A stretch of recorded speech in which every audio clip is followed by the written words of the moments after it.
Toa 20. Sasa mimi naitwa Matakue Mobimba. Sawa sawa?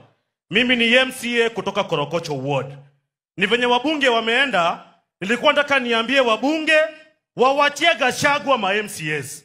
Mkianza kubishana na Gachagua ni mtu mdogo sana. Huyu Gachagua mwachie MCAs to deal na yeye.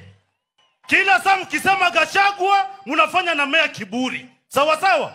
Ya pili, huyu Gachagua nasikia yeye si Mkikuyu. Nasikia yeye ni Mkale. Ni Mkale kweli? Mimi nilisikia Gachagua ni Mkale. Gachagua si Mkikuyu. Sasa kama Gachagua si Mkale, basi yeye ni Msudan. So I want to tell Gachagua, wewe utahangaisha watu. Na kwanza Gachagua alisema atachoma Kenya. Watini niwaambie kitu moja. Mimi ni kijana wa Raila na mimi nilishikwa mara 2 kabla baba ashikane na Ruto. Leo Gachagua anasema atachoma Kenya na hajashikwa. I want to appeal to police. Kwani Gachagua ni nani?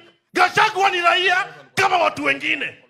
Go and arrest Gachagua. Huwezi sema ati Kenya itachomeka na watu wamenyamaza. And I want to appeal to police.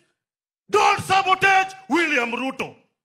Sakaja, umesikia Kimani Ichung'wah akisema sisi hatutakubali mali ya Nairobi kiharibiwa na wale watu wauni wanakuja kuharibu Nairobi. Huyu gavana juzi aliweka zile vitu za kuweka takataka. Wanakuja wanavunja.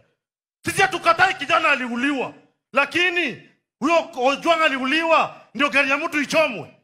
Ojwang aliuliwa ndio Nairobi iangamizwe. Sakaja, umepatiwa point. Panga vijana na polisi, ule anakuja kuleta ujinga, tutamenyana.